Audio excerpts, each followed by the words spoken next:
नमस्कार, सिटी न्यूजच्या रात्री 10च्या बुलेटिन मध्ये प्रेक्षकांचं मनपूर्वक स्वागत आहे। आज दिनांक 17 डिसेंबर 2025 वार बुधवार। बातमीपत्राची सुरुवात करूया सुविचारमालेने। सामर्थ्य म्हणजे जीवन, दुर्बलता म्हणजे मृत्यू, प्रेम म्हणजे जीवन, शत्रुत्व म्हणजे मृत्यू। आजचा सुविचार आपण बघितला। आता बघूया बातमीपत्रातील ठळक बातम्या। या हेडलाईन्सचे प्रायोजक आहेत बीटीपी यात्रा ग्रुप अमरावती।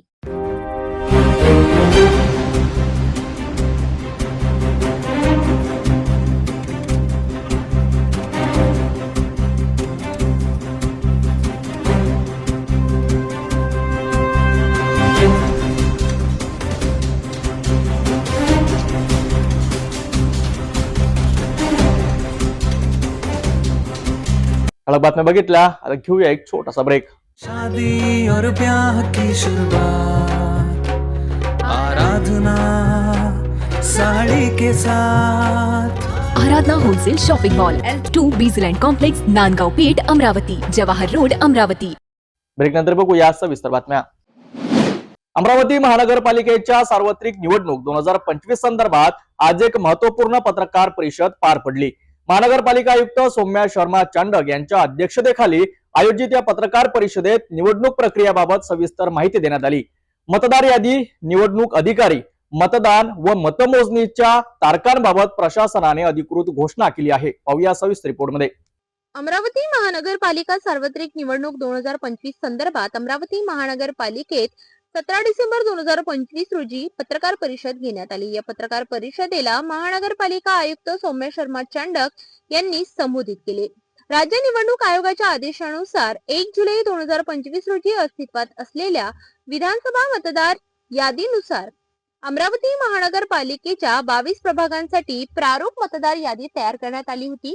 ही प्रारूप मतदार यादी 20 नोव्हेंबर 2025 रोजी प्रसिद्ध करण्यात आली होती। यानंतर 20 नोव्हेंबर ते 3 डिसेंबर 2025 या कालावधीत नागरिकांकडून हरकती व सूचना मागविण्यात आल्या। प्राप्त हरकतींवर निर्णय घेऊन प्रभागनिहाय अंतिम मतदार यादी 15 डिसेंबर 2025 रोजी प्रमाणित करण्यात आली असून ती महानगरपालिकेच्या झोन कार्यालयांमध्ये तसेच अधिकृत संकेतस्थळावर उपलब्ध आहे। राज्य निवडणूक आयोगाने 15 डिसेंबर 2025 रोजी अमरावती महानगरपालिका निवडणुका अधिकृत कार्यक्रम जाहीर केला।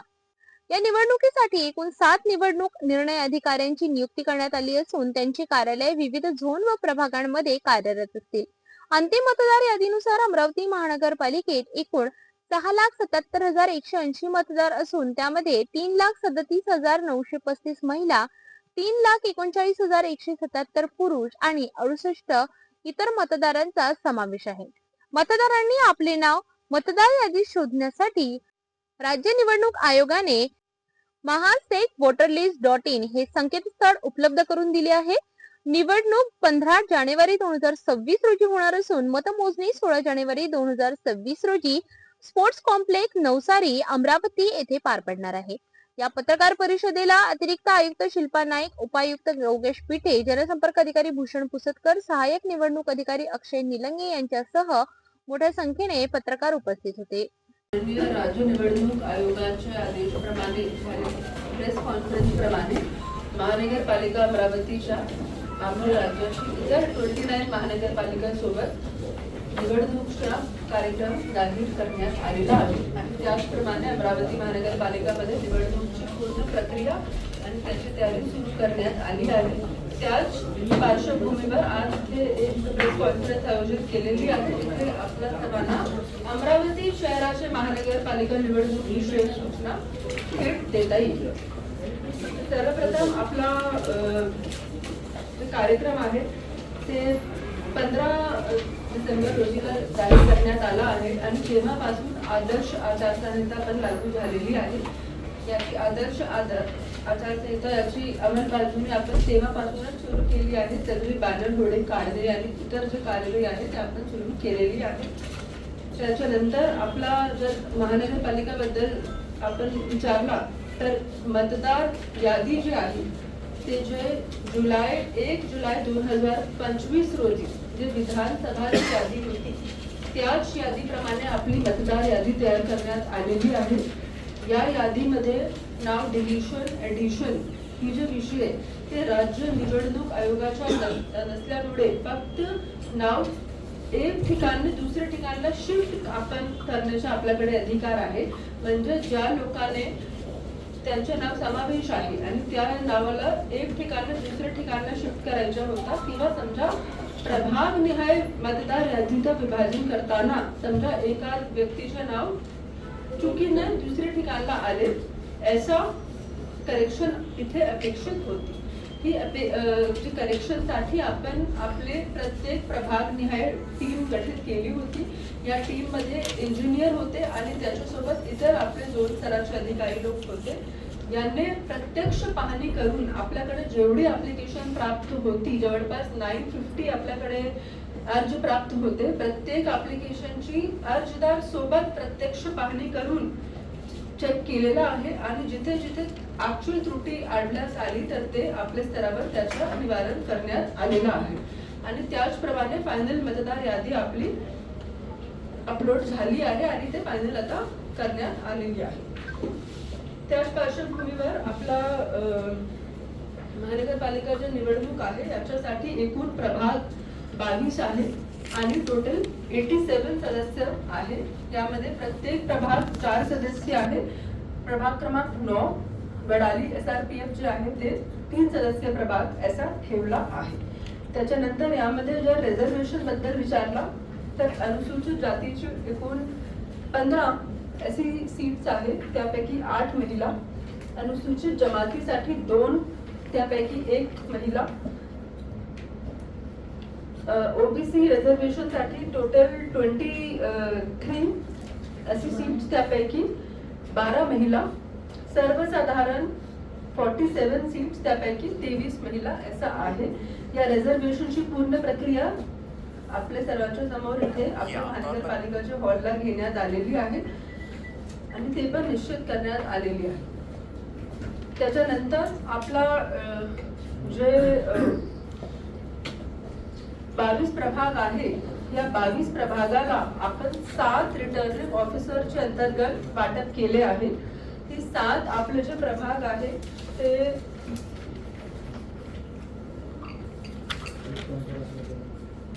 नंबर 1 जे आहे त्यामध्ये प्रभाग 1, 2 आणि 5 आहे. नंबर 2 आहे त्यामध्ये प्रभाग 3, 4 आणि 7 आहे. नंबर 3 आहे त्यामध्ये 11, 12, 18 आहे.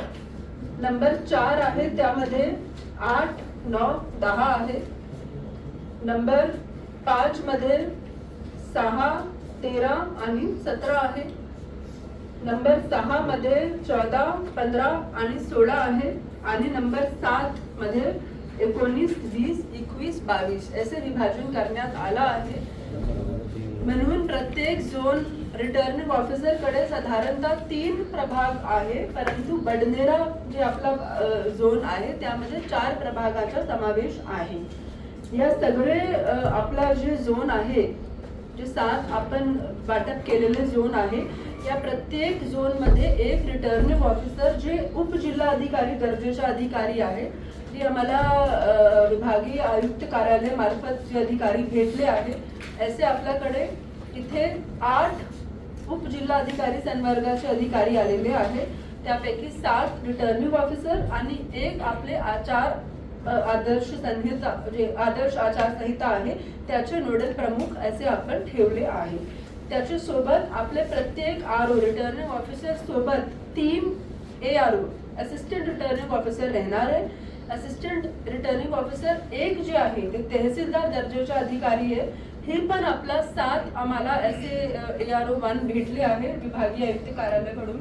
आणि आपले जे ARO 2 आणि 3 आहे, 2 मध्ये साधारणतः आपले जे मनपाचे सहाय्यक आयुक्त आहे त्यांना घेतला आहे आणि 3 मध्ये आपले इंजिनियर सहाय्यक डेप्युटी इंजिनियरला घेतला आहे. तर अशा प्रकारे अमरावती महानगरपालिका सार्वत्रिक निवडणूक 2025 संदर्भात प्रशासन सज्ज झाले असून नागरिकांनी आपले नावे मतदार यादीत तपासून लोकशाहीच्या या महत्त्वाच्या प्रक्रियेत सक्रिय सहभाग घ्यावा असे आवाहन प्रशासनाकडून करण्यात आले आहे.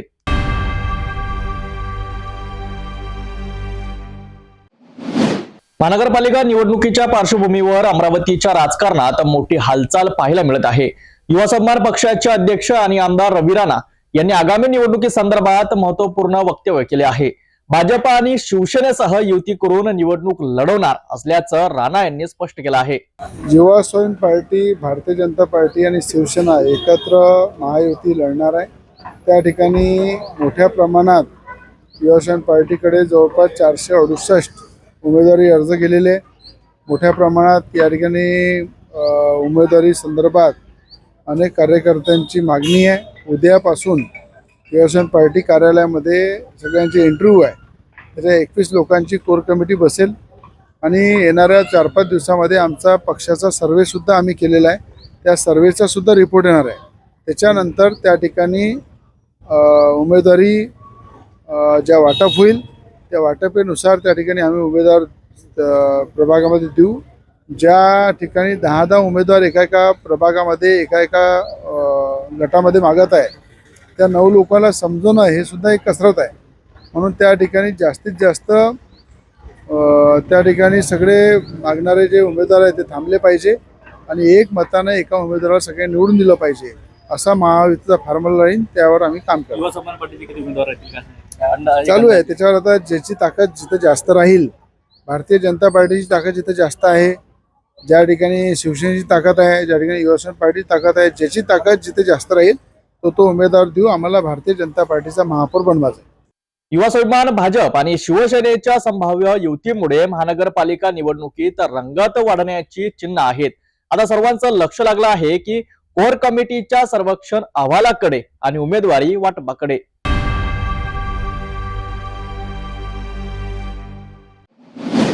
अमरावतीत महसूल मंत्री चंद्रशेखर बावनकुळे यांच्या निर्णयाविरोधात महसूल कर्मचारी आक्रमक झाले आहेत. पुणे जिल्ह्यातील मावळ तालुक्यातील तहसीलदारांच्या निलंबन प्रकरणाचा निषेध करत अमरावती जिल्ह्यातील महसूल अधिकारी आणि कर्मचाऱ्यांनी सोमवारपासून सामूहिक रजा घेत बेमुदत काम बंद आंदोलनाचा इशारा दिला आहे. निलंबनाची कारवाई अन्यायकारक असल्याचा आरोप करत जिल्हाधिकाऱ्यांना निवेदन देण्यात आले आहेत. पुणे जिल्ह्यातील मावळ तालुक्यातील गौण खनिज प्रकरणात महसूल मंत्री चंद्रशेखर बावनकुळे यांनी 4 तहसीलदार, 4 मंडळ अधिकारी आणि 2 ग्राम महसूल अधिकाऱ्यांना निलंबित केल्याचा निर्णय घेतला. या निर्णयाविरोधात अमरावती जिल्ह्यातील महसूल विभागात तीव्र असंतोष पसरला आहे. अधिकाऱ्यांचे म्हणणे ऐकून न घेता, कोणतीही चौकशी न करता थेट निलंबनाची कारवाई करण्यात आल्याचा आरोप महसूल कर्मचारी संघटनांनी केलाय. या निषेधार्थ अमरावती जिल्ह्यातील सर्व महसूल कर्मचारी व अधिकाऱ्यांनी जिल्हाधिकारी आशिष एरेकर यांना निवेदन सादर केले. सोमवारपासून सामूहिक रजा घेत बेमुदत काम बंद आंदोलन करण्याचा इशारा देण्यात आला. या कार्यवाहीमुळे तहसीलदार, नायब तहसीलदार, मंडळ अधिकारी, उपजिल्हाधिकारी यांच्यात नाराजी असून महसूल विभागात भीतीचे वातावरण निर्माण झाल्याचे कर्मचारी संघटनांचे म्हणणे आहे.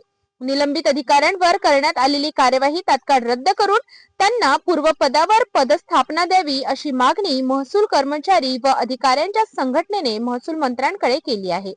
म्हणजे विधिमंडळाचं अधिवेशन सुरू असताना 12 डिसेंबर रोजी महसूल अधिकाऱ्यांना ज्या प्रकारे निलंबित करण्याची घोषणा विधानसभेत झाली होती, त्या अनुषंगानं महसूल विभागात एक असुरक्षिततेची भावना निर्माण झाल्यामुळे महसूल विभागातील ज्या वेगवेगळ्या संघटना आहे, त्यामध्ये महसूल सेवक संघटना आहे किंवा आपल्या कर्मचारी संघटना, तलाठी संघटना, मंडळ अधिकारी संघटना, नायब तहसीलदार संघटना यांनी समन्वय करून एकतर्फे जी कार्यवाही करण्यात आली त्या अनुषंगानं त्याचा निषेध नोंदवण्यासाठी या ठिकाणी आज हे आम्ही माननीय मुख्यमंत्र्यांना, माननीय जिल्हाधिकारी अमरावती यांच्या मार्फत निवेदन या ठिकाणी सादर केलेलं आहे. त्या अनुषंगानं या अधिकाऱ्यांवर जी अन्यायकारक कार्यवाही झालेली आहे ती कार्यवाही ताबडतोब मागे घेण्यात यावी अशी या सर्व आमच्या समन्वय महासंघाची या ठिकाणी भूमिका आहे. त्या अनुषंगानं जर यांचं निलंबन जर मागे घेतलं गेलं नाही तर राज्यस्तरावरून 19 तारखेपासून कामबंद आंदोलन करण्याबाबत त्या ठिकाणी शासनाला सूचना देण्यात आलेल्या आहे. त्या अनुषंगानं याही व्यतिरिक्त निवडणूक आणि नैसर्गिक आपत्ती सोडून उर्वरित कामे बंद करण्याचा महासंघाने या ठिकाणी निर्णय घेतलेला आहे. त्या अनुषंगानं जर काही वेगळ्या सूचना उद्या 18 तारखेला अप्पर मुख्य सचिव यांच्या दालनात सर्व महासंघाची बैठक आयोजित करण्यात आलेली आहे. त्या अनुषंगानं उद्या यामध्ये तोडगा निघेल अशी सर्व महसूल कर्मचाऱ्यातील सर्व परिवारातील सर्व सदस्यांना आम्हाला खात्री आहे आणि तोडगा जर नाही निघाला त्या अनुषंगानं जर उद्यापासून जे संघटनेचे वरिष्ठ पदाधिकारी जे निर्देश देतील त्या अनुषंगानं पुढील कार्यवाही करण्यात येईल. या दरम्यान सोमवारपासून महसूल विभागाने कामबंद आंदोलन केल्यास सामान्य नागरिकांच्या महसूल विषयक कामांवर मोठा परिणाम होण्याची शक्यता आहे. आता या प्रकरणावर महसूल मंत्री काय निर्णय घेतात याकडे सर्वांचं लक्ष लागलं आहे.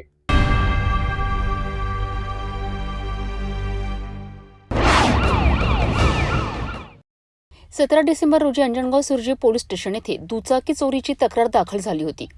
अंजनगाव सुर्जी येथील माडीपुरा भागातील रहिवासी अभिजित सुरेशराव भुसकट यांनी तक्रार दिली होती की त्यांनी आपली बजाज कंपनीची CT 110 मोटरसायकल शेतातील धुऱ्यावर उभी केली असता अज्ञात चोरट्याने ती चोरून नेली.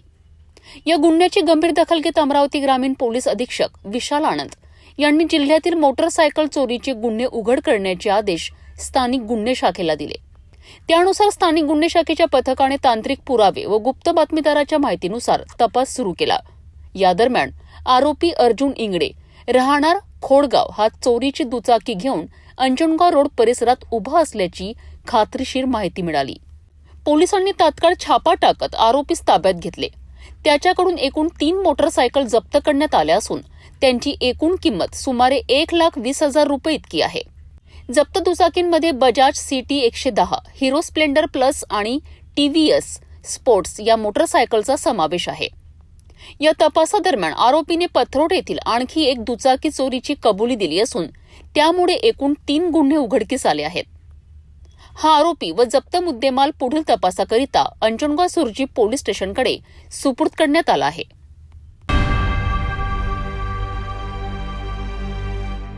तपोवनपासून फक्त 1.5 किलोमीटर अंतरावर राधानगरी लेआउट लेक व्ह्यू प्लॉटसह मोजकेच प्लॉट शिल्लक. त्वरित संपर्क करा 9930706667 किंवा 7620433325 या क्रमांकावर. धंतोली परिसरात अंमली पदार्थाविरोधात मोठी कारवाई करण्यात आली आहे. अँटी ड्रग्ज टास्क फोर्स आणि धंतोली पोलिसांनी संयुक्तरित्या कारवाई करत MD अंमली पदार्थासह एका आरोपीला अटक केली आहे. ही कारवाई 17 डिसेंबर रोजी दुपारी 4:30च्या सुमारास करण्यात आली. गुप्त माहितीच्या आधारे अँटी ड्रग्ज टास्क फोर्स आणि धंतोली पोलिसांनी संयुक्त कारवाई करत धंतोली पोलीस ठाण्याच्या हद्दीत मोठी कारवाई केली आहे. 17 डिसेंबर रोजी MD मेफेड्रॉन अंमली पदार्थाची विक्री होणार असल्याची माहिती पोलिसांना मिळाली होती. या माहितीच्या आधारे पोलिसांनी सापळा रचत संशयित आरोपीला ताब्यात घेतले. झडती दरम्यान आरोपीकडून MD अंमली पदार्थ जप्त करण्यात आला. या प्रकरणी आरोपीला अटक करण्यात आली असून धंतोली पोलीस ठाण्यात आरोपी विरोधात गुन्हा दाखल करण्यात आला आहे. या कारवाईमुळे परिसरात खळबळ उडाली असून अंमली पदार्थांच्या विरोधात पोलिसांची मोहीम अधिक तीव्र करण्यात येणार असल्याचे संकेत देण्यात आले आहेत. या संपूर्ण कारवाईबाबत अधिक माहिती अँटी ड्रग्ज टास्क फोर्सचे पोलीस उपनिरीक्षक यांनी दिली आहे. धंतोली पोलीस स्टेशनचा स्टाफ व अधिकारी व आमचा स्टाफ असे विशेष अंमली पदार्थाच्या विशेष मोहिमेअंतर्गत पेट्रोलिंग करीत असताना सदरचा इसम हा संशयितरित्या आढळून आल्यामुळे तेथे शासकीय पंच वगैरे बोलून सदरची कारवाई करून धंतोली पोलीस स्टेशन येथे अपराध क्रमांक 504 कलम 8(क)22(ब) NDPS ऍक्ट 1985 नुसार गुन्हा दाखल करण्यात आला व पुढील तपास आम्ही करत आज रोजी सदर आरोपीचा PCR घेत आहोत. आरोपीचं नाव आहे उमेश माणिक रामटेके. हा नवी कामठी येथे राहतो, नागपूर येथे. आणि सदरची MD हे 51.5 ग्रॅम सापडलेली मिळून आलेली आहे. पंचासमक जप्त करण्यात आलेली आहे. याचा एक गुन्हा दाखल आहे असं न्यू कामठी पोलीस स्टेशन येथे असं एक आहे माहिती. आता पत्रव्यवहार करत आहोत मी त्याच्याबद्दल. यामध्ये अजून आरोपींच्या सहभाग असू शकते का असं माहिती? अजून आरोपी वाढू शकते का? नाही, तपासांतर्गत जो होईल त्याच्या अंतर्गत करू आपण कारवाई. धंतोली परिसरात झालेली ही कारवाई अंमली पदार्थाच्या विरोधातील पोलिसांच्या कठोर भूमिकेचे द्योतक मानले जात आहे. पुढील तपास धंतोली पोलीस करीत आहेत.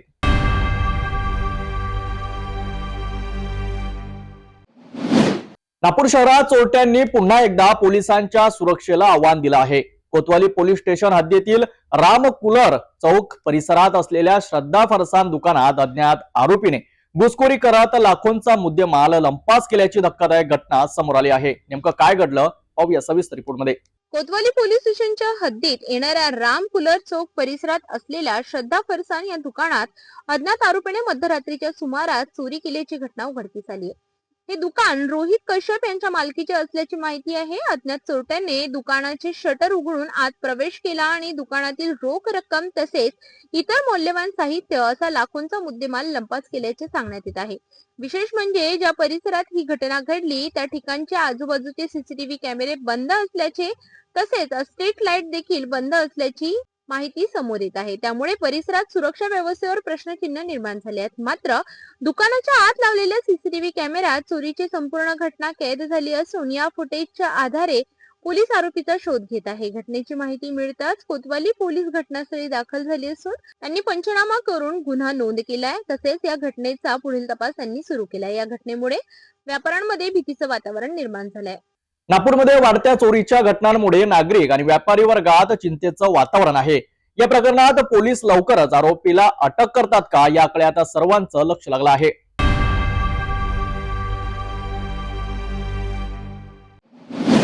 घरफोडीच्या वाढत्या घटनांमध्ये पोलिसांची जलद कारवाई नागरिकांना दिलासा देणारी ठरली आहे. नागपूर शहरातील यशोधरा नगर पोलीस ठाण्याच्या हद्दीत झालेल्या घरफोड्यांच्या गुन्ह्यात पोलिसांनी अवघ्या 2 तासात आरोपीला अटक करून संपूर्ण चोरी गेलेला मुद्देमाल जप्त केला आहे. या कारवाईबाबतची सविस्तर माहिती सहाय्यक पोलीस आयुक्त रोहित ओव्हाड यांनी दिली आहे.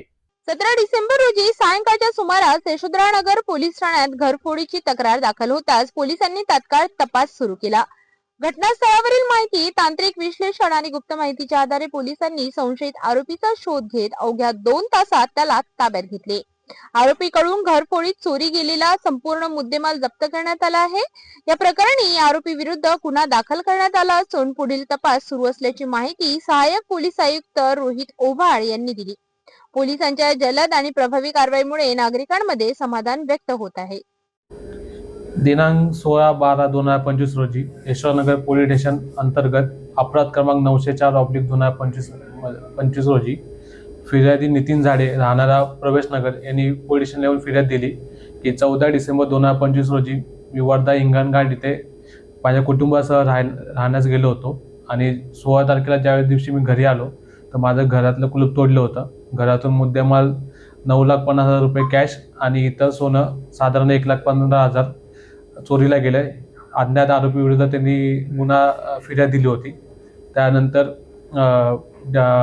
पोलीस आयुक्त रवींद्र सिंगल सर यांच्या मार्गदर्शनाखाली joint CP sir, additional CP south region sir आणि आमच्या झोनचे डीसीपी निकेतन कदम सर यांच्या मार्गदर्शनाखाली पोलीस स्टेशन यशवंतनगरचे पोलीस निरीक्षक प्रमोद बगले व त्यांच्या अंतर्गत डीबी पथक, पोलीस निरीक्षक वैभव नागे, त्यासोबतच पोलीस अंमलदार भूषण एरजवार, पोलीस अंमलदार पवन जाधव, पोलीस अंमलदार पंकज पराते आणि सनी मत्ते यांनी गोपनीय माहितीद्वारे गुन्हा दाखल झाल्यानंतर अवघ्या 2 तासात आरोपीला पकडण्यात आलं आहे आणि आरोपीकडून 6,37,000 रुपये मुद्देमाल जप्त केला आहे. त्यासोबतच फिर्यादीने ज्या सांगितल्याप्रमाणे सर्व सोनं दागिने जप्त करण्यात आले. ही अवघी कामगिरी ही डीबी पथकाने अवघ्या 2 तासात केल्यामुळे या गुन्ह्यात उघडकीस आणण्यात यश आले आहे.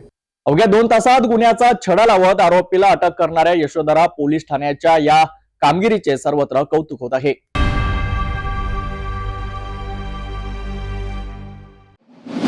बारमध्ये तोडफोड करत बार मालकावर जीवघेणा हल्ला करून ड्रॉवर मधील रोख रक्कम लंपास करणाऱ्या टोळीला प्रतापनगर पोलिसांनी अटक केली आहे.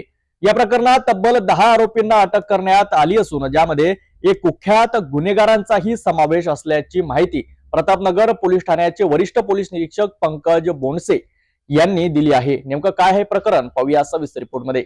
17 डिसेंबरच्या दुपारच्या सुमारास प्रतापनगर परिसरातील एका बारमध्ये 10 जणांच्या टोळीने घुसखोरी करत मोठ्या प्रमाणात तोडफोड केली. या आरोपींनी बारमधील साहित्याचे नुकसान करत बार मालकावर हल्ला केला. तसेच बारच्या ड्रॉवर मधील रोख रक्कम चोरून नेल्याची प्राथमिक माहिती आहे. घटनेनंतर प्रतापनगर पोलिसांनी तात्काळ तपासाची चक्रे फिरवत सीसीटीव्ही फुटेज, गोपनीय माहिती आणि तांत्रिक विश्लेषणाच्या आधारे आरोपींचा शोध घेतला. अवघ्या काही तासात पोलिसांनी या गुन्ह्यातील 10 आरोपींना अटक केली. या प्रकरणात एका सराईत व कुख्यात गुन्हेगाराचा समावेश असल्याचेही तपासात उघड झाले. आरोपींविरोधात विविध गंभीर कलमांन्वये गुन्हा दाखल करण्यात आला असून पुढील तपास सुरू असल्याची माहिती वरिष्ठ पोलीस निरीक्षक पंकज बोंडसे यांनी दिली आहे. 11:30 वाजता काही अनोळखी इसमांनी उर्वशी बार मंगलमूर्ती चौक येथे हमला केला होता शस्त्रासहित. त्यापैकी मारी नावाच्या इसमाचं नाव त्यात माहिती पडलं होतं आणि सीसीटीव्ही फुटेजच्या आधारे आम्ही त्यातील जे नावं आहेत ते निष्पन्न केली. त्यामध्ये बारमध्ये उशिरा बसण्यासाठी त्यांनी आग्रह धरला होता आरोपींनी. तर बार मालकांनी त्यांना मनाई केल्याने त्यांनी हा सशस्त्र हल्ला केलेला होता. त्यात त्यांनी सशस्त्र हल्ला करून बारच्या गल्ल्यातील 26,000 लुटून नेले होते आणि कॅप्कॉम कंपनीचा मोबाईल लुटून नेलेला होता. त्यानंतर मारी नावाच्या इसमाचा आम्ही शोध लावून 24 तासात 3 आरोपी अटक केले. त्यानंतर प्रत्येक 10 तासानंतर बाकीचे असे 10 आरोपी आम्ही अटक केलेले आहे. त्यात चोरीस गेलेला मुद्देमाल, मोबाईल आणि काही रक्कम जप्त करण्यात आलेली आहे. तसे त्यांच्याकडे त्यांनी वापरलेले वाहने ते पण आम्ही जप्त केलेले आहेत. अशा 1,81,200 रुपयाचा मुद्देमाल आम्ही जप्त केलेला आहे आणि 10 आरोपीस अटक करण्यात आलेली आहे. ते PCR मध्ये ते आहेत. सदरची कामगिरी जी आहे ती मान्य पोलीस आयुक्त साहेब यांच्या सूचनेनुसार मान्य पोलीस उपायुक्त साहेब रेड्डी सर, तसेच सहाय्यक पोलीस आयुक्त साहेब MIDC विभाग गुरव सर यांनी व राणाप्रताप नगर पोलीस स्टेशनच्या DV पथकाने तसेच API तांबे यांनी केलेले. पकडलेला जो आरोपी आहे त्यापैकी जो मुख्य आरोपी आहे त्याला मारी असे म्हणतात. त्याचं नाव आहे अनिकेत शेंद्रे आणि याच्यावर गुन्हे आहेत जुने. तसेच त्याचे काही साथीदार त्यांच्यावर सुद्धा जुने गुन्हे आहेत. बारमध्ये घडलेल्या या गंभीर घटनेनंतर प्रतापनगर पोलिसांनी जलद आणि प्रभावी कारवाई करत आरोपींना अटक केली आहे. शहरातील कायदा व सुव्यवस्था अबाधित ठेवण्यासाठी पोलीस प्रशासन सज्ज असल्याचे यामुळे पुन्हा एकदा स्पष्ट झाले आहे.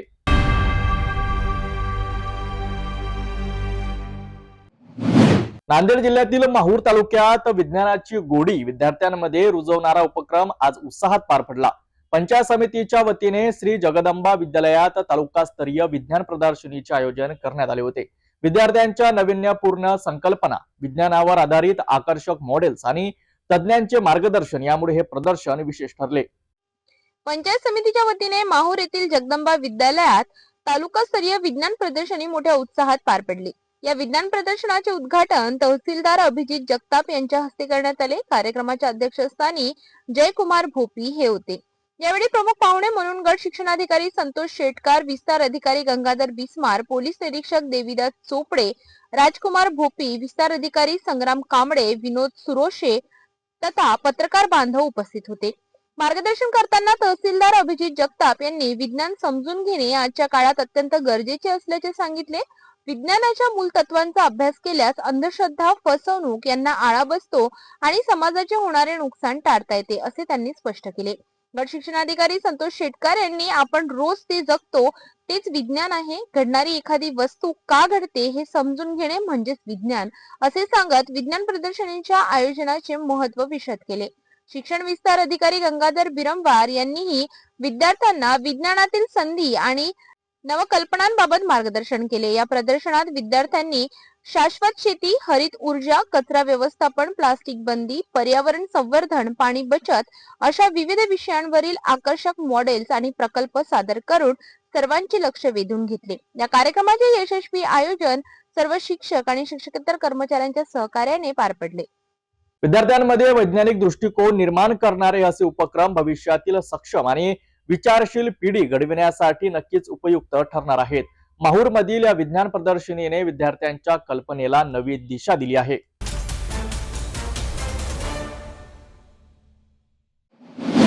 बुलढाण्यातून एक धक्कादायक आणि संतापजनक बातमी समोर आली आहे. राज्यातील आरोग्य व्यवस्थेचे अक्षरशः 3-13 वाजल्याचे चित्र बुलढाणा जिल्ह्यातील आदिवासी भागात पाहायला मिळत आहे. संग्रामपूर तालुक्यातील वसाली प्राथमिक आरोग्य केंद्र चक्क 2 शिपायांच्या भरोशावर सुरू असल्याचा धक्कादायक प्रकार उघडकीस आला आहे. या ठिकाणी लाखो रुपयांचा वैद्य औषध साठा जाळल्याचा गंभीर आरोप समोर आल्याने आरोग्य विभागावर प्रश्नचिन्ह उपस्थित झाले आहेत. राज्यातील आरोग्य व्यवस्थेच्या दुरावस्थेची आणखी एक लाजिरवाणी बाब बुलढाणा जिल्ह्यात उघडकीस आली आहे. संग्रामपूर तालुक्यातील आदिवासी व दुर्गम भागात असलेले वसाली प्राथमिक आरोग्य केंद्र सध्या डॉक्टर, नर्स किंवा वैद्यकीय अधिकारी विना सुरू आहे. धक्कादायक बाब म्हणजे या संपूर्ण आरोग्य केंद्राची जबाबदारी फक्त 2 शिपायांकडे देण्यात आली आहे. रुग्णांची नोंद, प्राथमिक तपासणी आणि उपचार हे काम शिपायांकडूनच केले जात असल्याचे चित्र प्रत्यक्ष पाहायला मिळाले. विशेष म्हणजे या आरोग्य केंद्राच्या परिसरात लाखो रुपये किमतीचा वैध औषध साठा जाळण्यात आल्याचा गंभीर प्रकार समोर आलाय. ही औषधे मुदत संपलेली नसताना ती कोणाच्या आदेशाने आणि का जाळली याबाबत कोणतेही अधिकृत उत्तर देण्यात आलेले नाही. प्राथमिकदृष्ट्या त्या व्हिडिओत तर दिसतंय की मेडिसिन जाळलेली आहे. आता ते एकतर एक्सपायर व्हायला नको होती, एक्सपायरीच्या आधीच वापरून टाकायला पाहिजेत किंवा दुसऱ्या प्राथमिक आरोग्य केंद्राला द्यायला पाहिजे होती.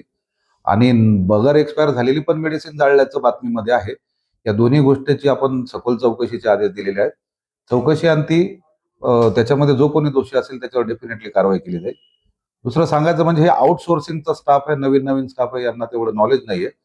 त्यांच्या ज्ञानात सुद्धा आपण सुधारणा करून याच्या पुढे अशा घटना घडणार नाहीत याची काळजी नक्की घेऊ. वसाली प्राथमिक आरोग्य केंद्राचे उद्घाटन होऊन 1 वर्षही पूर्ण झालेले नाही, मात्र डॉक्टर आणि आवश्यक कर्मचारी कधीच रुजू न झाल्याचा आरोप स्थानिक नागरिक करत आहेत. त्यामुळे आदिवासी भागातील नागरिकांना वेळेवर उपचार मिळत नसून त्यांच्या जीवाशी थेट खेळ केला जात असल्याचे स्पष्ट दिसत आहे.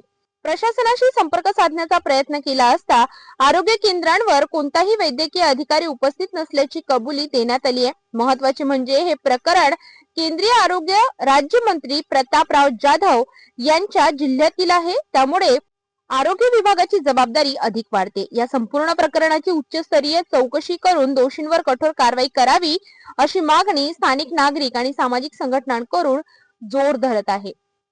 दोन्ही पण वैद्यकीय अधिकारी हे कंत्राटी आहेत, आउटसोर्सिंग याच्या तदर्थ मधले. एक मेडिकल ऑफिसर नियमित असते, परंतु काल दुसरा जो वैद्यकीय अधिकारी होता तो इलिगली जर गैरहजर असेल तालुका हेल्थ ऑफिसरला वगैरे कुणाला न विचारता त्याच्या कंत्राटी स्वरूपाच्या सेवा आम्ही समाप्त करून टाकू. आदिवासी भागातील नागरिकांच्या जीवाशी सुरू असलेला हा खेळ थांबणार का? लाखोंची औषधे जाळण्यामागे नेमकं सत्य काय आणि या सगळ्या प्रकाराला जबाबदार असणाऱ्यांवर कारवाई होणार का याकडे संपूर्ण राज्याचे लक्ष लागले आहे. आरोग्य मंत्री आणि प्रशासन या गंभीर प्रकरणावर काय भूमिका घेतात याकडे सगळ्यांचे लक्ष लागलंय.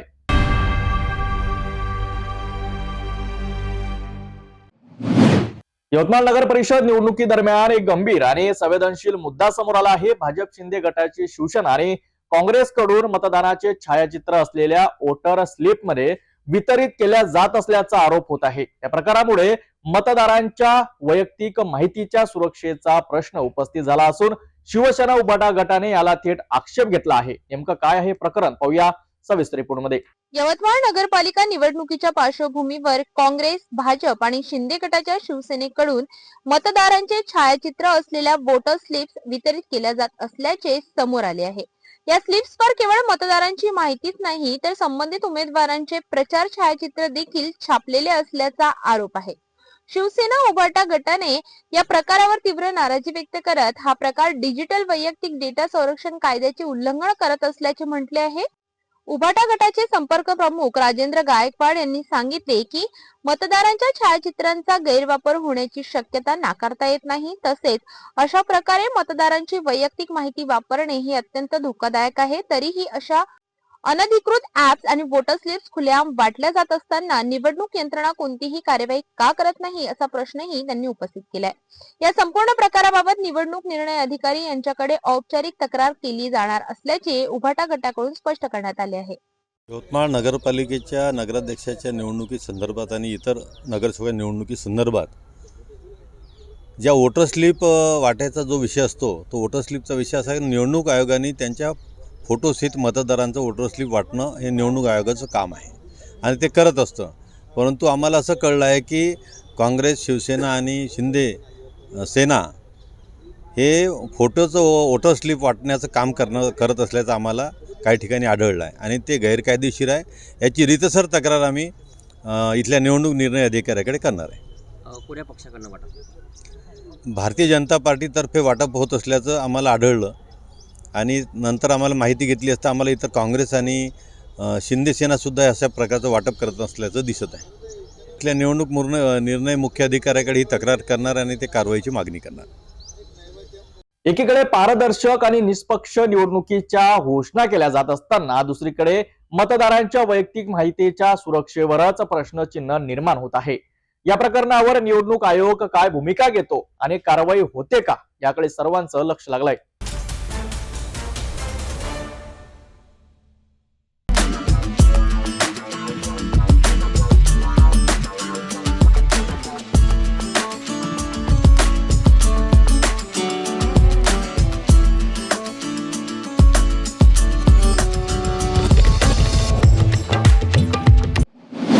विद्यार्थ्यांच्या भवितव्याशी खेळ सुरू आहे का? वाशिम जिल्ह्यातील कामरगाव येथे जिल्हा परिषद हायस्कूलमध्ये शिक्षकांची तीव्र कमतरता असूनही प्रशासनाकडून दुर्लक्ष होत असल्याचा गंभीर आरोप शिवसेनेने केला आहे. शिक्षकांविना शाळा कशी चालते असा सवाल उपस्थित होत असताना विद्यार्थ्यांच्या शिक्षणावर मोठे संकट निर्माण झाले आहे. नेमकं काय हे प्रकरण पाहूया सविस्तर रिपोर्टमध्ये. कामरगाव, वाशिम जिल्हा येथील जिल्हा परिषद हायस्कूलमध्ये शिक्षकांची तीव्र कमतरता भासत आहे. शाळेत तब्बल 5 ते 6 शिक्षकांची पदे रिक्त असून वाढत्या विद्यार्थी संख्येच्या तुलनेत उपलब्ध शिक्षक अपुरे पडत असल्याचे चित्र आहे. मिळालेल्या माहितीनुसार गणित विषयासाठी 2, विज्ञान विषयासाठी 2 तर भाषा विषयासाठी 2 शिक्षकांची तातडीने आवश्यकता आहे. शिक्षक नसल्यामुळे नियमित वर्ग होत नाहीत, अभ्यासक्रम वेळेत पूर्ण होत नाही आणि विद्यार्थ्यांच्या शैक्षणिक प्रगतीवर मोठा परिणाम होत आहे. त्यामुळे विद्यार्थ्यांचे शैक्षणिक नुकसान होत असल्याचा आरोप शिवसेना सर्कल प्रमुख शरद तुमसरे यांनी केला आहे. या गंभीर परिस्थितीच्या पार्श्वभूमीवर शिवसेनेच्या वतीने शिक्षणाधिकाऱ्यांना निवेदन देण्यात आले असून तात्काळ शिक्षक नियुक्तीची मागणी करण्यात आली आहे.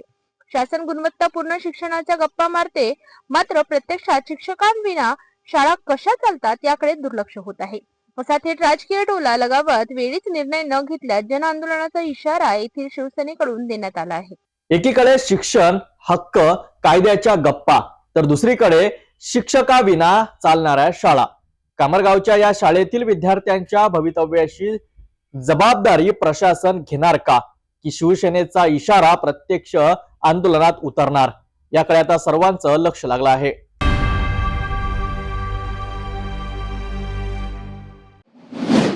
वाशिम कृषी उत्पन्न बाजार समितीत सध्या शेतकऱ्यांची गर्दी कमी झाल्याचं चित्र आहे. हेच कारण आहे सोयाबीनच्या दरात झालेली मोठी घसरण. एकेकाळी पश्चिम विदर्भातील सर्वात मोठी बाजारपेठ म्हणून ओळखल्या जाणाऱ्या वाशिम बाजारावर दर घसरणीचा थेट परिणाम दिसून येत आहे. नेमकं काय आहे सध्याचं चित्र पाहूया सविस्तर रिपोर्टमध्ये. वाशिम कृषी उत्पन्न बाजार समिती ही पश्चिम विदर्भातील प्रमुख बाजारपेठ मानली जाते. 1.5 महिन्यांपूर्वी सोयाबीनला चांगले दर मिळत असल्याने दररोज तब्बल 25 ते 30 हजार क्विंटल सोयाबीनची आवक होत होती. मात्र सध्या बाजारात बिजवाई सोयाबीनचे दर 6,000 रुपयांच्या आत गेल्यामुळे शेतकऱ्यांनी विक्रीकडे पाठ फिरविली आहे. त्यातच नाफेड मार्फत हमी भावाने खरेदी सुरू असल्याने अनेक शेतकरी थेट नाफेडकडे सोयाबीन विकण्यास प्राधान्य देत आहेत. याचा परिणाम म्हणून गेल्या काही दिवसांपासून वाशिम बाजारातील सोयाबीनची आवक घसरून केवळ 6,000 क्विंटल पर्यंत मर्यादित राहिली आहे. सध्या सोयाबीनला 4 ते 4,500 रुपये प्रति क्विंटल इतकाच दर मिळत असल्याने दरात सुधारणा होईपर्यंत शेतकरी प्रतीक्षेच्या भूमिकेत असल्याचं चित्र बाजारात पाहायला मिळत आहे. एकीकडे दर घसरण तर दुसरीकडे हमी भाव खरेदी, या दोन्हींचा फटका वाशिम बाजार समितीच्या आवकेला बसतानाचं चित्र दिसून येत आहे. दरवाढ होणार की नाही याकडे आता शेतकऱ्यांसह व्यापाऱ्यांचंही लक्ष लागलं आहे.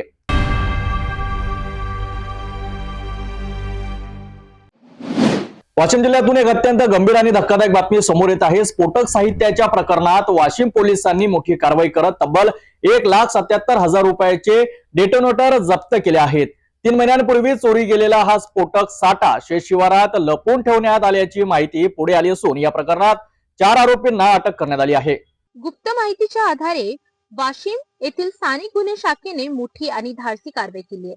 वाशिम तालुक्यातील सावरगाव जिरे शेत शिवारात छापा टाकत पोलिसांनी स्फोटक साहित्याचा मोठा साठा हस्तगत केलाय. 3 महिन्यांपूर्वी चोरी गेलेले विहीर फोडण्यासाठी वापरले जाणारे सुमारे 1,77,000 रुपयांचे डेटोनेटर शेतातील सोयाबीन कुटाराच्या गंजीमध्ये लपवून ठेवण्यात आले होते. या ठिकाणी ठेवलेल्या 7 नायलॉनच्या गोण्यांमधून मोठ्या प्रमाणात डेटोनेटर पोलिसांनी जप्त केल्यात. ही कार्यवाही स्थानिक गुन्हे शाखेने अत्यंत गोपनीयतेने पार पाडली. या प्रकरणात 4 आरोपींना ताब्यात घेण्यात आले असून स्फोटक साहित्य कुठून आणले, कुठे वापरण्याचा कट होता याचा तपास सध्या सुरू आहे. त्या संपूर्ण प्रकरणाचा पुढील तपास वाशिम ग्रामीण पोलीस करीत असून स्फोटकांच्या गैरवापरांचा धोका टळल्याने मोठा अनर्थ टळल्याचे बोलले जात आहे. वाशिम मध्ये स्फोटक साहित्य सापडल्याची ही घटना अतिशय गंभीर मानली जात असून पोलीस तपासातून आणखी धक्कादायक खुलासे होण्याची शक्यता आहे.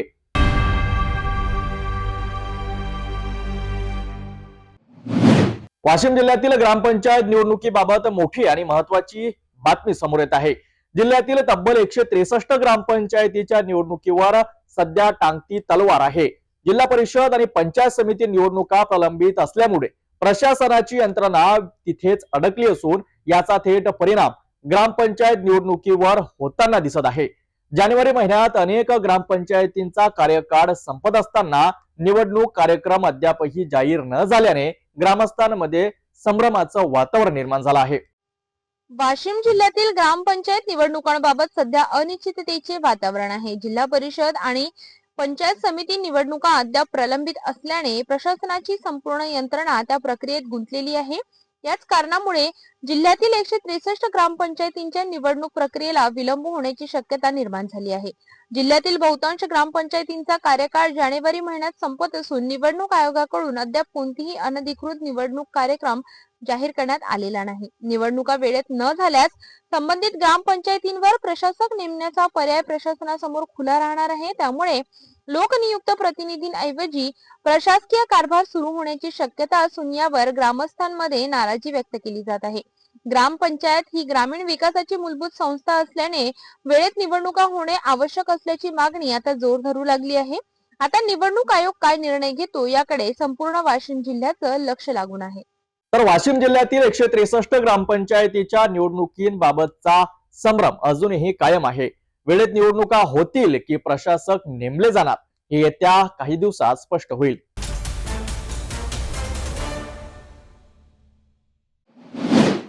लातूर जिल्ह्यातील अवैध गौण खनिज उत्खननाचा मुद्दा पुन्हा एकदा चर्चेत आला आहे. डोंगर पोखरून मुरुम उत्खनन जमिनीची चाळण आणि प्रशासनाची डोळेझाक या सगळ्या पार्श्वभूमीवर स्वतः महसूल मंत्री चंद्रशेखर बावनकुळे यांनी लातूर जिल्हाधिकाऱ्यांना थेट कारवाईच्या सूचना दिल्या आहेत. मात्र प्रश्न एकच आहे, खरंच कारवाई होणार का की प्रशासनातील सौदागर पुन्हा सौदे करत राहणार? लातूर तालुक्यातील सोनवती, अकरवाई, एकुरगा, रामलिंग, मुदगड, भोयरा आणि परिसरातील गावांमध्ये गेल्या अनेक महिन्यांपासून अवैध गौण खनिज उत्खनन सर्रास सुरू आहे. डोंगर पोखरून मुरुम उपसा केला जातोय. शेत जमिनींची चाळण होत आहे. रात्री अपरात्री ट्रॅक्टर आणि हायवा वाहतूक करत आहे. मात्र महसूल आणि खनिज विभागाकडून ठोस कारवाईचा अभाव दिसून येतोय. दरम्यान महसूल मंत्री चंद्रशेखर बावनकुळे लातूर दौऱ्यावर आले असता अवैध उत्खनन करणाऱ्यांवर तात्काळ कारवाई करण्याचे स्पष्ट निर्देश त्यांनी जिल्हाधिकाऱ्यांना दिलेत. मंत्री बावनकुळे यांच्या सूचनांनंतर जिल्हा प्रशासन, तहसीलदार आणि महसूल यंत्रणा खरोखरच सक्रिय होणार का की ही केवळ कागदी कारवाई ठरणार असा सवाल आता नागरिक विचारत आहेत. पर्यावरणाचा ऱ्हास, शेतकऱ्यांचे नुकसान आणि शासनाच्या महसुलाला कोट्यवधींचा फटका या सगळ्यांसाठी जबाबदार कोण? अवैध उत्खनन माफियांवर कारवाई होणार का की पुन्हा एकदा सगळं मॅनेज केलं जाईल असा प्रश्न नागरिक विचारित आहेत. ही गोष्ट खरी आहे की मोठ्या प्रमाणात अवैध उत्खननाच्या तक्रारी राज्यभर येत आहे. मावळमध्ये सुद्धा हीच कारवाई झाली की 90,000 ब्रास गौण खनिज त्या ठिकाणी मागच्या 4 वर्षामध्ये खोदून नेलेलं आहे. तिथला आम्ही प्रशासकीय कारवाई अधिकाऱ्यावर केली आहे. जे अधिकारी दोषी असतील त्या अधिकाऱ्यावर कडक कारवाई होईल. पण जे अधिकारी दोषी नाही आहेत, शेवटी निलंबन म्हणजे काही कारवाई नसतं. निलंबन म्हणजे त्या ठिकाणी आम्ही त्या अधिकाऱ्यांना चौकशीपासून दूर ठेवावं म्हणून त्या ठिकाणी कारवाई करतो. पण ही गोष्ट खरी आहे की राज्यामध्ये संपूर्ण राज्यभर काही ठिकाणी मोठ्या प्रमाणावर अवैध गौण खनिजाच्या तक्रारी येत आहे. आत्ता मी लातूर जिल्हाधिकारी चर्चा करून लातूर SPC चर्चा केली, लातूर जिल्हाधिकारी चर्चा केली आणि लातूरमध्ये कोणत्याही परिस्थितीमध्ये अवैध उत्खनन करू देऊ नका. या ठिकाणी नैसर्गिक संपत्तीचं नुकसान करू देऊ नका, पर्यावरणाची हानी करू नका. जे काही नियमात बसतं तेच त्या ठिकाणी उत्खनन करा एवढ्या सूचना दिलेल्या आहे. आपल्यात जर काही अधिकची माहिती असेल तर आपण मला कळवा, निश्चितपणे आम्ही कारवाई करू. महसूल मंत्र्यांच्या थेट सूचनानंतर आता लातूर जिल्हा प्रशासनाची कसोटी लागली आहे. कारवाई कागदावर राहते की प्रत्यक्षात दिसते याकडे संपूर्ण लातूर जिल्ह्याचं लक्ष लागलं आहे.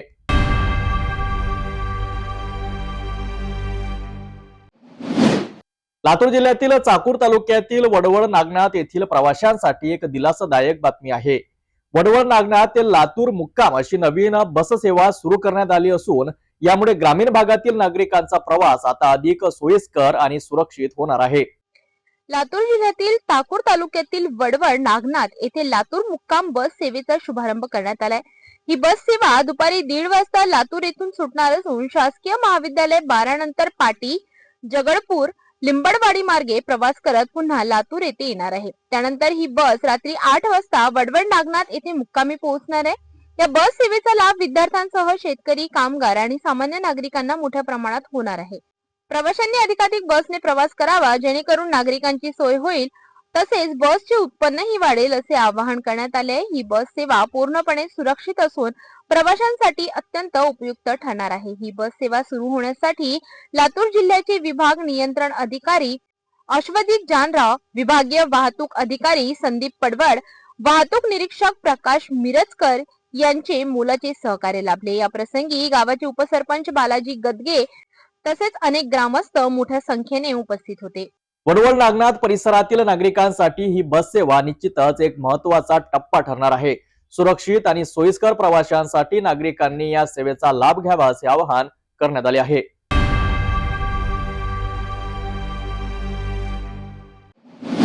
वाशिम जिल्ह्यातील रिसोड तालुक्यातून दापुरी खुर्द गावात उच्च दाब विद्युत वाहिनीमुळे ग्रामस्थांमध्ये भीतीचं वातावरण निर्माण झालं आहे. घरांच्या अगदी वरून जाणाऱ्या या वीज वाहिनीमुळे कोणत्याही क्षणी मोठा अपघात होण्याची शक्यता व्यक्त केली जात आहे. नेमकं काय आहे ग्रामस्थांची समस्या, पाहूया सविस्तर रिपोर्टमध्ये. वाशिम जिल्ह्यातील रिसोड तालुक्यात असलेल्या दापुरी खुर्द गावातून जाणारी उच्च दाबाची विद्युत वाहिनी ग्रामस्थांसाठी मोठी डोकेदुखी ठरत आहे. हे विद्युत वाहिनी थेट गावातील घरांच्या वरून गेल्यामुळे अपघातांचा धोका वाढला आहे. विशेष म्हणजे जोरदार वारा सुटल्यास विजेच्या तारा एकमेकांना घासून वारंवार शॉर्ट सर्किट होत असल्याचं ग्रामस्थ सांगतात. अनेक घरांची छप्पर टीन टपऱ्यांची असल्याने तार तुटून घरांवर पडल्याने मोठा अनर्थ होण्याची भीती आहे. गावात लहान मुले, वृद्ध नागरिक तसेच महिला यांची संख्या मोठी असून संभाव्य जीवितहानीचा धोका कायम आहे.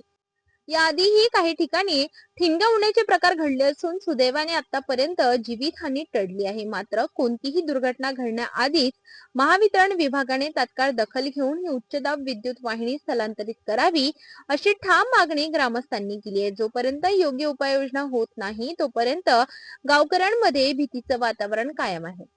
दापुरी खुर्द ग्रामस्थांची ही मागणी महावितरणकडून गांभीर्याने घेतली जाते का आणि संभाव्य अपघात टाळण्यासाठी नेमक्या कोणत्या उपाययोजना केल्या जातात याकडे आता सर्वांचं लक्ष लागलं आहे.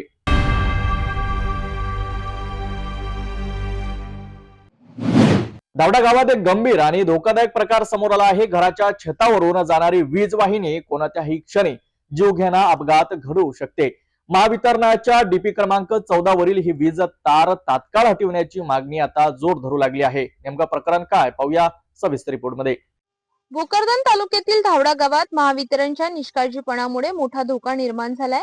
गावातील डीपी क्रमांक 14 वरून जाणारी वीज वाहिनी थेट एका नागरिकाच्या घराच्या छतावरून जात आहे. धावडा येथील रहिवासी वसीम खान, हरुण खान यांच्या घरावरून जाणारी ही वीज तार घराच्या संरचनेला टेकून असून ती अत्यंत असुरक्षित अवस्थेत आहे. कधीही ही तार तुटू शकते, सैल होऊ शकते किंवा स्पार्किंग होऊन गंभीर अपघात होण्याची शक्यता नाकारता येत नाही.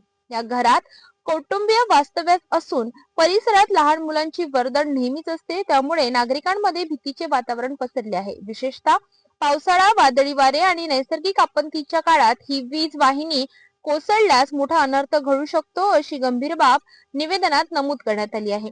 या संदर्भात वसीम खान यांनी ग्रामपंचायत धावडा मार्फत तसेच महावितरण कार्यालयात धावडा यांना लेखी निवेदन सादर केले आहे. डीपी क्रमांक 14 वरील ही वीज वाहिनी तात्काळ हटवून ती नियमानुसार सुरक्षित अंतरावरून आणि पर्यायी मार्गाने टाकावी अशी ठाम मागणी त्यांनी केली आहे. निवेदनात स्पष्ट इशारा देण्यात आला आहे की जर याकडे दुर्लक्ष झाले आणि भविष्यात कोणताही अपघात घडला तर त्याची संपूर्ण जबाबदारी महावितरण प्रशासनावर राहील. दरम्यान कोणतीही अप्रिय घटना घडू नये यासाठी ग्रामपंचायत आणि महावितरण प्रशासनाने तातडीने प्रत्यक्ष पाहणी करून योग्य कार्यवाही करावी अशी जोरदार मागणी आता परिसरातील नागरिकांकडून होत आहे. ये जो 14 नंबर डीपी की लाइट जा रही है सीधे अपने घर के ऊपर से जा रही और इसकी वजह से हमको बरसात में तकलीफ होती है. इसकी 2-3 मरतबा बरसात में अर्थिंग आता घर के अंदर, कभी वायर टच होगा तो बंगा गिरती, बहुत नीचे हो गया. हमने आज ग्राम पंचायत में भी निवेदन दिया उसका और MSC बोर्ड में भी जाके समझो पावर हाउस पे भी गए थे, वहाँ पे भी हमने निवेदन दिए. क्या मांगनी है आपकी? हमारी मांगनी ये बस कि इसका जल्दी से जल्दी इसका कुछ कार्रवाई करे इसके इंजीनियर साहब, क्योंकि हमको धोखा है इससे. बच्चे खेलते, छोटे छोटे बच्चे घर के अंदर, वो लाइट हवा आती तो वो पत्रों को नीचे टच होकर ऊपर जाती वायर, उसमें अर्थिंग आती। बरसात के टाइम पे तकलीफ होती, घर में बैठे नहीं जाता। हमारी मांगनी ये बस कि उसको जल्दी से जल्दी इसकी कार्रवाई करके इसका इंजीनियर साहब खुद यहाँ पे आए या किसको भी भेज के इसका काम करके दो हमको, नहीं तो ये आगे अगर कुछ भी हुआ, कुछ दुर्घटना हुई, अपघात कुछ हुआ, तो इसकी जवाबदारी हमारी नहीं रहेंगी नहीं, क्योंकि हो सकता है यहाँ पे, क्योंकि रोज़ दिन से दिन वो तार नीचे आते चले आ रहा, 1 फीट घर के ऊपर है सिर्फ तार, वो तार पूरा नीचे आ गया। हमारी सिर्फ इतनी मांगनी है बस कि वो हमको तारों का एकदम उसका एक तो पोल डाल के ऊँचा कर दो उसको, और नहीं तो कुछ भी उसका निर्णय लगा के दो, बस हमारी इतनी मांगनी है। दावडा गावातील ही समस्या वेळीत सोडवली नाही तर एखादी दुर्घटना घडल्यावरच पश्चातापाशिवाय काहीच उरणार नाही।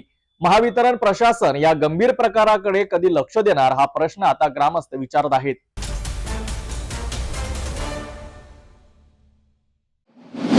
वाशिम जिल्ह्यातील शेलू बाजार येथून एक धक्कादायक घटना समोर आली आहे। शेलू बाजार मधील सोनल प्रकल्प कॉलनी परिसरात काही तरुणांनी एका तरुणावर चाकूने जीवघेणा हल्ला केल्याची धक्कादायक घटना काल रात्री घडली आहे। या हल्ल्यात नुसरत अली रजाकत अली हा तरुण गंभीर जखमी झाला असून त्याच्यावर सध्या अकोला येथील शासकीय रुग्णालयात उपचार सुरू आहेत। नेमकं काय घडलं पाहूया सविस्तर। शेलू बाजार येथील सोनल प्रकल्प कॉलनी परिसरात मंगळवारी रात्री अचानक घडलेल्या या घटनेने संपूर्ण परिसरात खळबळ उडाली। मंगरुळपीर येथील रहिवासी असलेला नुसरत अली रजाकत अली वय वर्ष 30 हा तरुण शेलू बाजार परिसरात असताना काही अज्ञात तरुणांनी त्याच्यावर अचानक चाकूने हल्ला चढविला। हल्लेखोरांनी नुसरत अली याच्यावर तब्बल 12 ते 15 वेळा चाकूने वार केल्याची प्राथमिक माहिती आहे। हल्ल्यानंतर आरोपी घटनास्थळावरून पसार झाले। घटनेनंतर परिसरातील नागरिकांनी तत्काळ धाव घेत गंभीर जखमी अवस्थेत असलेल्या नुसरत अली याला उपचारासाठी अकोला शासकीय रुग्णालयात दाखल केले। त्याची प्रकृती गंभीर असल्याची माहिती मिळत आहे। शांत आणि गुन्हेगारी घटनांपासून दूर असलेल्या शेलू बाजारमध्ये अशा प्रकारच्या चाकू हल्ल्याच्या घटनेमुळे नागरिकांमध्ये भीतीचे वातावरण निर्माण झाले आहे। दरम्यान घटनेची माहिती मिळताच पोलीस घटनास्थळी दाखल झाले असून आरोपींचा शोध सुरू आहे। हल्ल्याचे नेमके कारण अद्याप अस्पष्ट असून पोलीस अधिक तपास करीत आहेत। शेलू बाजार मधील या धक्कादायक चाकू हल्ल्याच्या घटनेमुळे परिसरात भीतीचं वातावरण निर्माण झालं आहे। पोलीस आरोपींचा शोध घेत असून लवकरच आरोपींना अटक होईल अशी अपेक्षा व्यक्त केली जात आहे।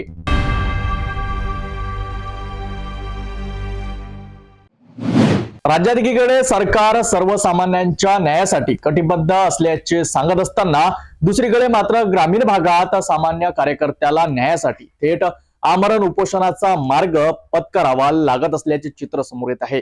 रावेर तालुक्यातील वाघोड गावातून एक धक्कादायक प्रकार समोर आला असून येथे एका सामान्य कार्यकर्त्याने थेट राज्याचे मुख्यमंत्री व गृहमंत्री देवेंद्र फडणवीस यांनाच न्यायासाठी हाक दिली आहे। नेमकं प्रकरण काय पाहूया सविस्तर रिपोर्टमध्ये। रावेर तालुक्यातील वाघोड गावातील दुर्गानगर परिसरात असलेल्या प्लॉट क्रमांक 527 527 ब व 490 या ठिकाणी सुरू असलेल्या कथित अतिक्रमणाविरोधात ग्रामस्थांमध्ये तीव्र संताप व्यक्त केला जात आहे। या प्लॉटच्या मालक वैशाली नितीन महाजन यांनी थेट ग्रामपंचायतच्या सार्वजनिक गटावरच पिल्लर उभारल्याचा आरोप स्थानिक नागरिकांकडून केला जात आहे। या अतिक्रमणाला परिसरातील नागरिकांनी विरोध केला असता प्लॉटधारकांच्या पतीकडून महिलांना अश्लील शिवीगाळ करण्यात आल्याचा गंभीर आरोपही तक्रारीत करण्यात आला आहे। या प्रकाराबाबत ग्रामपंचायत कार्यालयात लेखी तक्रारी अर्ज देऊनही कोणती ठोस कारवाई होत नसल्याचा आरोप करत वाघोड गावातील सामाजिक कार्यकर्ते गजानन प्रकाश तायडे यांनी ग्रामपंचायत कार्यालयासमोर आमरण उपोषण सुरू केले। बुधवारी या उपोषणाचा 3रा दिवस असून उपोषण स्थळावरून गजानन तायडे यांनी थेट राज्याचे मुख्यमंत्री व गृहमंत्री देवेंद्र फडणवीस यांना न्यायासाठी आर्त हाक दिली आहे। वाघोड ग्रामपंचायत ठराविक लोकांनाच पाठीशी घालत असून सामान्य नागरिकांवर मात्र तात्काळ कारवाई केली जाते का असा सवालही यावेळी उपस्थित केला जात आहे। जोपर्यंत न्याय मिळत नाही तोपर्यंत उपोषण सुरूच राहणार असल्याचा इशारा गजानन तायडे यांनी दिला आहे। इतकेच नव्हे तर येत्या काही दिवसात येथे न्याय न मिळाल्यास थेट जिल्हाधिकारी कार्यालयासमोर आंदोलन व उपोषण करण्यात येईल असा स्पष्ट इशाराही त्यांनी सिटी न्यूजशी बोलताना दिला। मी जे उपोषण केलं आहे त्याचा काय म्हणजे उद्देश काय आहे? मी गजानन प्रकाश तायडे राहणार वाघोड तालुका रावेर जिल्हा जळगाव। हे उपोषण याच्यासाठी केलेले आहे, मी दुर्गानगर येथे राहता त्या प्लॉट नंबर 527 527 ब घरमालक वैशाली लीलाधर महाजन यांनी सरकारी मालमत्ता लादून सरकारी मालमत्तेचे नुकसान करून गटारीत पिल्लर ओतला आहे आणि त्यांच्या पतीने आमच्या वाड्यातली महिलांना अलिशील शिवीगाळ करून त्यांना समज दिल्यासुद्धा त्यांनी आम्हाला दमदाट्या दिल्या व मारण्याची धमकी दिली. त्यामुळे आम्ही या उपोषण करत आहे. तरी त्या महिलेवर अतिक्रमण करून गटारीचे नुकसान केलेले आहेत. त्यांच्यावर गुन्हा दाखल व्हावा व ते अतिक्रमण काढण्यात यावं यासाठी या उपोषण केलेलं आहे. तरी मला अमोल भाऊ जावळे, काही रक्षाताई खडसे आणि आपल्या महाराष्ट्राचे गृहमंत्री देवाभाऊ फडणवीस यांना ही आग्रहाची विनंती आहे की त्यांनी या सर्वसामान्य कार्यकर्त्याला न्याय द्यावा, ही आग्रहाची विनंती. जय हिंद, जय महाराष्ट्र. इथे जर न्याय नाही भेटला तर पुढचं पाऊल तुमचं काय राहील? इथे नाही जर न्याय भेटला तर आम्ही जिल्हाधिकार्यालयासमोर आमरण उपोषण करू. जय हिंद, जय महाराष्ट्र. गटार फोडून बांधकाम झालेलं आहे, काय विषय नेमका? गटार फोडून सरकारी मालमत्तेची गटार फोडून गटारमध्ये पिल्लर ओतलेला आहे आणि त्यांची जागा 550 स्क्वेअर फूट आहे कागदावर आणि ते बांधताय 700-750 स्क्वेअर फूट बांधताय. आता तरी त्या घरमालकाला ग्रामपंचायतचे पाठबळ असल्यामुळे त्याच्यावर कारवाई होत नाही. 2022 साली गजानन प्रकाश ताळेच्या घरासमोरील गटारले नडलेले झाड त्यांनी उकळून फेकले आणि आता त्यांचे नातेवाईक असल्यामुळे ते त्याच्यावर कठोर कारवाई करत नाही आहे, त्याला पाठबळ देते आहे. तरी मी देवाभाऊंना विनंती करतो की गजानन तायडेला न्याय मिळावा. तोपर्यंत न्याय मिळणार नाही तोपर्यंत आम्ही आमरण उपोषण सोडणार नाही. जय हिंद, जय महाराष्ट्र. एकीकडे अतिक्रमणाविरोधात कठोर कारवाईचे दावे केले जात असताना दुसरीकडे सामान्य नागरिकाला न्यायासाठी उपोषण करावे लागत असल्याचे हे प्रकरण समोर येत आहे. या प्रकरणात प्रशासन काय भूमिका घेते, मुख्यमंत्री देवेंद्र फडणवीस यांनी दखल घेते का, याकडे सर्वांचं लक्ष लागलं आहे. जाता पुन्हा एकदा आजच्या ठळक बातम्या. या हेडलाईन्सचे प्रायोजक आहेत बीटीपी यात्रा ग्रुप अमरावती.